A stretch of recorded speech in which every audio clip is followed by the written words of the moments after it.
पल्लवी आप सभी का ग्राम सेवा न्यूज चैनल में तहे दिल से स्वागत करती हूँ। ग्राम सेवा न्यूज चैनल महाराष्ट्र में भिवंडी, शिरडी, सूरत, नासिक, सोलापुर, बेंगलोर इन सभी शहरों में गुजराती के साथ साथ मराठी, तेलुगु और हिंदी माध्यम के द्वारा प्रसिद्ध हुए। आज ही ग्राम सेवा न्यूज चैनल को सब्सक्राइब करें, शेयर करें और लाइक करें। నమస్కారం, నా పేరు నవీన్ అయ్యా. రాజన్న సిరిసిల్ల జిల్లా టీజేఎఫ్ జనరల్ సెక్రటరీ. మనము గత కొన్ని సంవత్సరాల నుంచి పత్రికేయ రంగంలో పనిచేస్తున్నాము. అందులోపల ఎలక్ట్రానిక్ మీడియా, పత్రికలు, విలేకరులుగా, రిపోర్టర్లుగా మరియు ఇప్పుడు స్మార్ట్ ఫోన్స్ వచ్చినప్పటి నుంచి క్షణాల్లోనే వార్తలను చేరవేస్తున్నాము.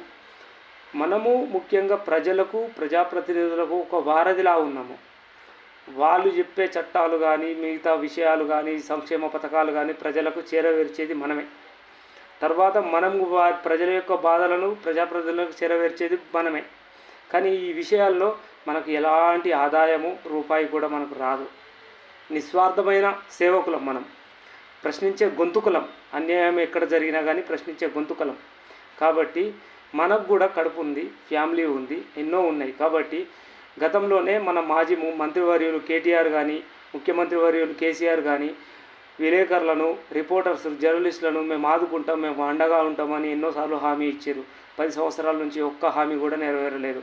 వాళ్ళకేం ఇల్లు కట్టియలేదు, ఇల్లు కట్టిస్తామని చెప్పారు. వాళ్ళ పిల్లల ఎడ్యుకేషన్స్కు ఫీజు రీంబర్స్మెంట్స్ ఇస్తామని చెప్పారు, ఇవ్వలేదు. హెల్త్ ఇన్సూరెన్స్ ఇస్తామన్నారు. మనం డ్యూటీ టైంలో పోతాం, ఒక జాగాలో ఒక ఇన్సూరెన్స్ జరుగుతుంది, జరిగినప్పుడు సడన్గా వెళ్తాం. ఆ టైంలో ఒకవేళ ఎక్స్పైర్డ్ అయితే మనము 10 లక్షల ఎక్స్గ్రేషియా కూడా ఇస్తామని చెప్పారు, ఇవ్వలేదు. మన బాధలు ఎన్నో ఉన్నాయి.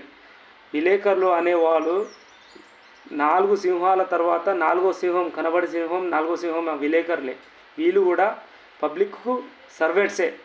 పోలీస్ డిపార్ట్మెంటు, ఇతర డిపార్ట్మెంట్ లాగా సర్వెంట్సే, కానీ జీతాలు లేని సర్వెంట్స్.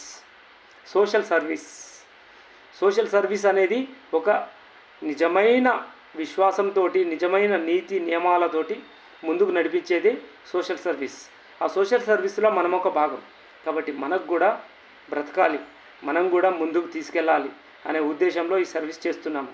కాబట్టి ఈ సర్వీస్ చేస్తున్నాం కాబట్టి గత ప్రభుత్వం విస్మరించింది వాళ్ళు ఇచ్చిన హామీలను. ఇప్పటికైనా నేనేమంటున్నా అంటే, మా జర్నలిస్టులకి అక్రిడిటేషన్ కార్డులు అంటే అందరికీ ఇవ్వరు. మెయిన్ టీవీ ఛానల్స్ ఉన్న వాళ్ళకి ఇస్తుంటారు. టీవీ ఛానళ్ళ రాకన్నా ముందుకే మనం స్మార్ట్ ఫోన్లల్లో ఇంటిమేషన్లు ఖచ్చితంగా ఎక్కడైనా ఏదైనా మీటింగ్ జరిగినా, ఏ మినిస్టర్ వచ్చినా, ఎక్కడైనా ఏ ప్రోగ్రాం జరిగినా స్పాట్ పంపిస్తున్నాం, ప్రజలకు చేరవేస్తున్నాము. అలాంటి వ్యక్తులం మనం.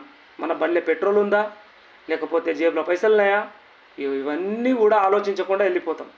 సో కాబట్టి మాలాంటి వాళ్ళకు కూడా బ్రతుకుదెరువు కోసం ఇచ్చిన హామీలను నెరవేర్చలేదు గత ప్రభుత్వం.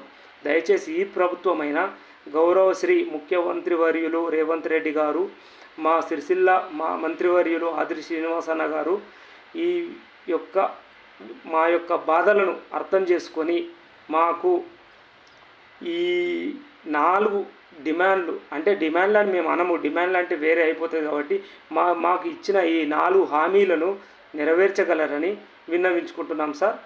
దయచేసి ఇది కలెక్టర్ ద్వారా కూడా మేము మంత్రివర్యులకు, కలెక్టర్ గారికి వినతి పత్రం ఇవ్వాలనుకుంటున్నాము.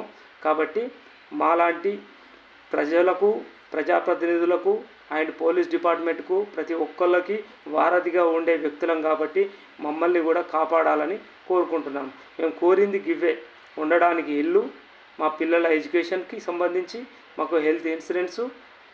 ఒకవేళ చనిపోతే కుటుంబం రోడ్డున పడుతుంది కాబట్టి పడకుండా ఒక 10 లక్షల ఎక్స్గ్రేషియా గివ్ ఇస్తే మాత్రం మాకు చాలు. మేము సోషల్ సర్వీస్ చేస్తాము, ప్రజలకు అందుబాటులో ఉంటాము. అవినీతి అక్రమాలు ఎక్కడ జరిగినా బయట పెడతాము. పోలీసు వాళ్ళతో ఫ్రెండ్లీ పోలీస్గా ఉండి వాళ్ళకు సహకరిస్తాము, మీకు సహకరిస్తాము, అందరికీ సహకరిస్తాము. ఇది నా ఒపీనియన్.